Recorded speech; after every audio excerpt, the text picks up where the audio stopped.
Oke, selamat siang. Halo teman-teman. Nama aku Jidan Fadila.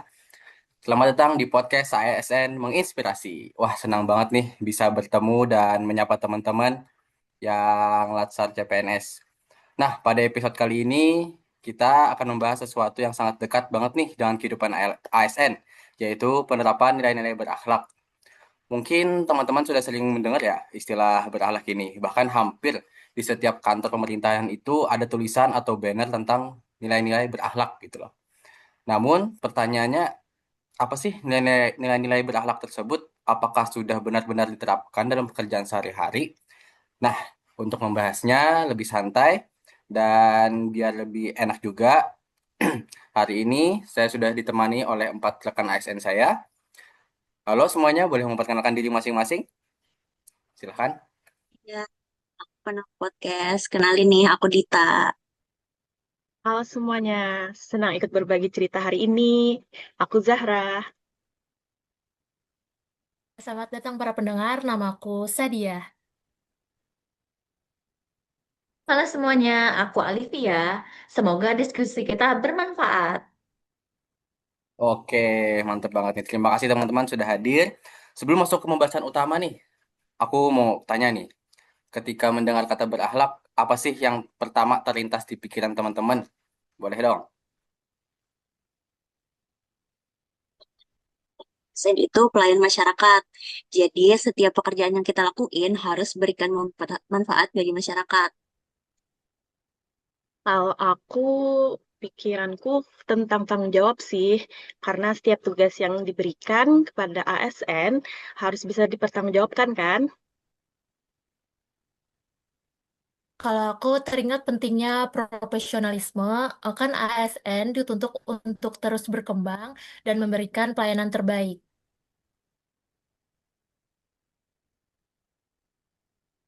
Kalau saya sih langsung teringat perubahan. Saat ini dunia berkembang cepat dan ASN harus mampu beradaptasi. Oke, menarik banget nih. Berarti setiap orang punya sudut pandang yang berbeda-beda nih, tetapi semuanya saling melengkapi. Oke, nggak usah lama-lama, kita langsung ke nilai yang pertama aja nih. Gimana? Langsung ke berorientasi pelayanan. Nah, sekarang aku mau tanya lagi nih sama teman-teman. Apa sih yang dimaksud dengan pelayanan yang baik? Itu bukan cepat, tapi juga harus ramah sama solutif. Kadang masyarakat datang kan ke kantor dalam keadaan bingung nih. Terus mereka belum paham prosedur yang harus dilakuin. Kalau kita cuma jawab seperlunya tanpa memberikan penjelasan yang jelas, sebenarnya kita tuh belum memberikan pelayanan yang maksimal tahu. Oh, oke. Jadi pelayanan tuh bukan cuman menyelesaikan pekerjaan. Betul kan? Tuh, ada unsur empati di dalamnya. Aku pernah kan ketemu bapak-bapak gitu ngurus dokumen. Terus karena usia bapaknya ini udah cukup lanjut ya, beliau kayak kesulitan memahami alur pelayanan. Aku bantu kan jelasin langkah-langkahnya dengan perlahan-lahan. Setelah selesai, beliau ngucapin terima kasih berkali-kali. Dari situ aku sadar bahwa hal sederhana yang kita lakuin bisa sangat berarti bagi masyarakat. Setuju banget nih. Kadang masyarakat itu nggak selalu mengingat berapa lama mereka dilayani, tapi yang akan mereka ingat itu bagaimana mereka diperlakukan. Benar sekali nih. Senyum, sapaan yang sopan, dan kesediaan untuk membantu seringkali memberikan kesan yang baik. Oke, berarti yang aku tangkap nih dari inti berorientasi pelayanan itu berarti menempatkan kebutuhan masyarakat sebagai prioritas utama. Betul kan? Betul, betul banget nih. Oke, kita lanjut ke nilai yang kedua. Kalau nggak salah, akuntabel. Nah, seringkali orang menganggap akuntabel ini hanya berkaitan dengan laporan keuangan. Apakah benar nih? Cuman laporan keuangan aja? Apakah ada yang lain? Sebenarnya enggak, akuntabel ini memiliki makna yang lebih luas. Akuntabel berarti bertanggung jawab terhadap tugas dan keputusan yang kita ambil. Misalnya nih, ketika kita diberi target pekerjaan, maka kita harus menyelesaikannya dengan baik dan tepat waktu. Ketika membuat laporan, datanya harus benar dan sesuai fakta. Ketika membuat keputusan, kita juga harus siap menjelaskan dasar pertimbangannya. Oke, berarti akuntabilitas berkaitan dengan kepercayaan ya? Betul sekali. Kalau masyarakat percaya nih bahwa ASN bekerja secara jujur dan transparan, maka kepercayaan terhadap instansi pemerintah juga akan meningkat kan?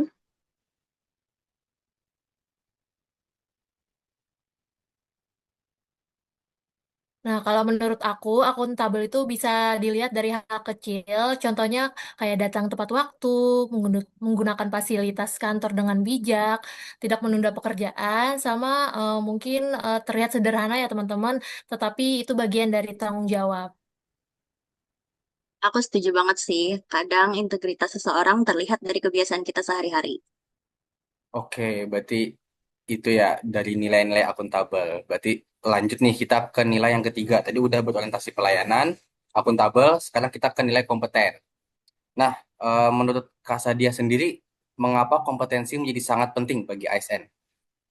Nah, kalau menurut aku, kompetensi itu sangat penting bagi ASN karena tantangan pekerjaan terus berubah. Kalau ASN berhenti belajar, maka kemampuan yang dimiliki juga bisa tidak menjadi relevan.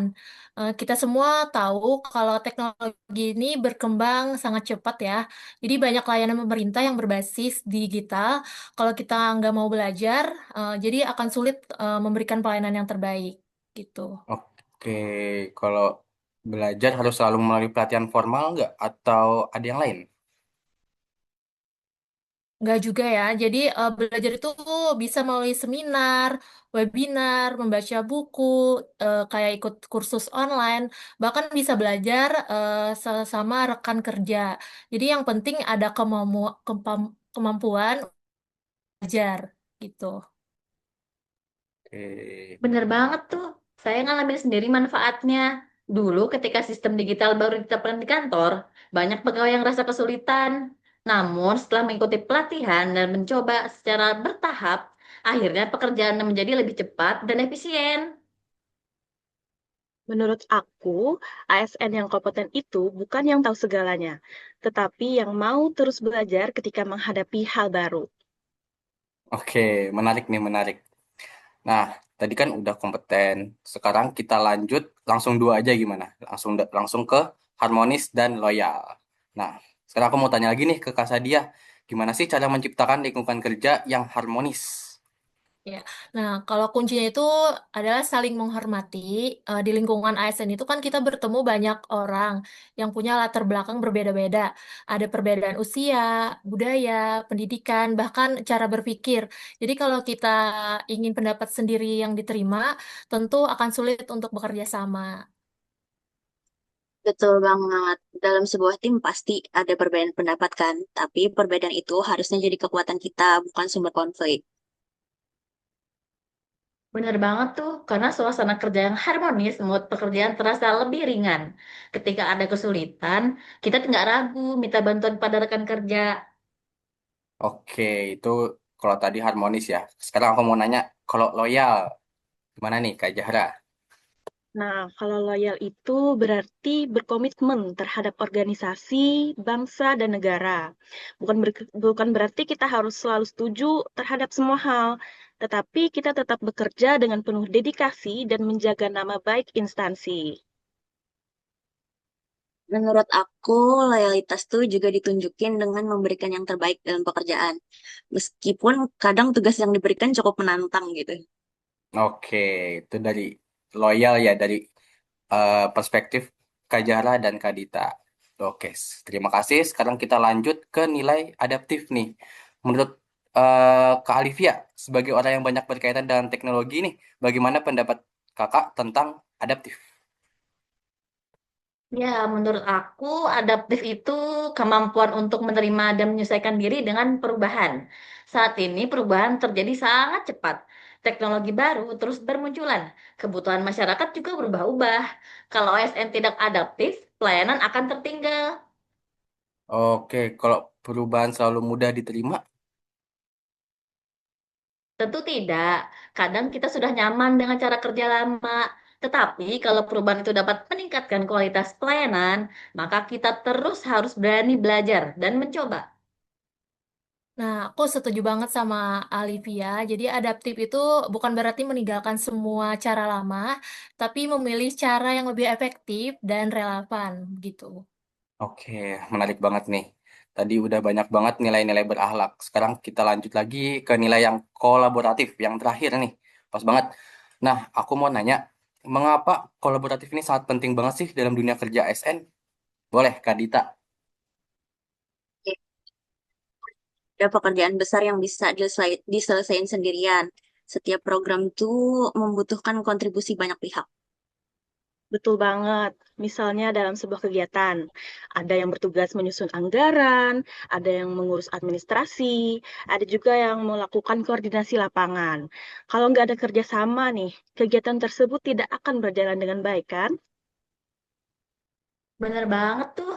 Kolaborasi juga nggak hanya dilakukan dalam satu instansi. Saat ini banyak kok program pemerintah yang melibatkan berbagai instansi untuk bekerja sama untuk memajukan pelayanan terhadap masyarakat. Ya, dengan kolaborasi ini, ide dan solusi yang muncul dengan lebih beragam, hasilnya pun biasanya lebih baik dibanding jika dikerjakan sendiri. Oke, jadi berarti keberhasilan suatu program ini bukan cuman hasil kerja sendiri ya, tetapi hasil kerja sama tim gitu.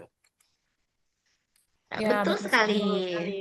Oke, paham-paham. Oke, karena kita udah membahas semua nilai-nilai berakhlak, gak kerasa nih kita udah sampai di penghujung podcast kita. Dari diskusi hari ini kita belajar bahwa nilai berakhlak bukan hanya tulisan yang dipasang di dinding kantor, tetapi berakhlak ini harus hadir dalam setiap tindakan ASN, mulai dari melayani masyarakat dengan sepenuh hati, bekerja secara jujur dan bertanggung jawab, terus mengembangkan kompetensi menjaga hubungan yang harmonis, menunjukkan loyalitas, mampu beradaptasi terhadap perubahan, hingga membangun kolaborasi yang baik. Oke. Nah, sebelum saya tutup nih, saya mau satu pesan singkat nih dari teman-teman. Boleh dari Kadita dulu deh. Kalau dari aku sih, yuk kita jadiin pelayanan terbaik sebagai kebiasaan sehari-hari. Kalau dari aku, kerjakan setiap tugas dengan integritas dan tanggung jawab. Nah, kalau dari aku, pesannya jangan pernah berhenti belajar dan berkembang. Kalau dari aku, terbukalah terhadap perubahan dan jangan takut berinovasi. Oke, terima kasih teman-teman yang sudah memberikan materi ataupun pesan-pesan untuk hari ini. Saya terima kasih dulu kepada teman-teman. Nah, karena udah selesai nih podcast kita hari ini, saya harap bisa bermanfaat bagi semua ASN dan semua CPNS. Saya Jidan Fadilah sebagai moderator pamit undur diri. Sampai jumpa di episode berikutnya. Terima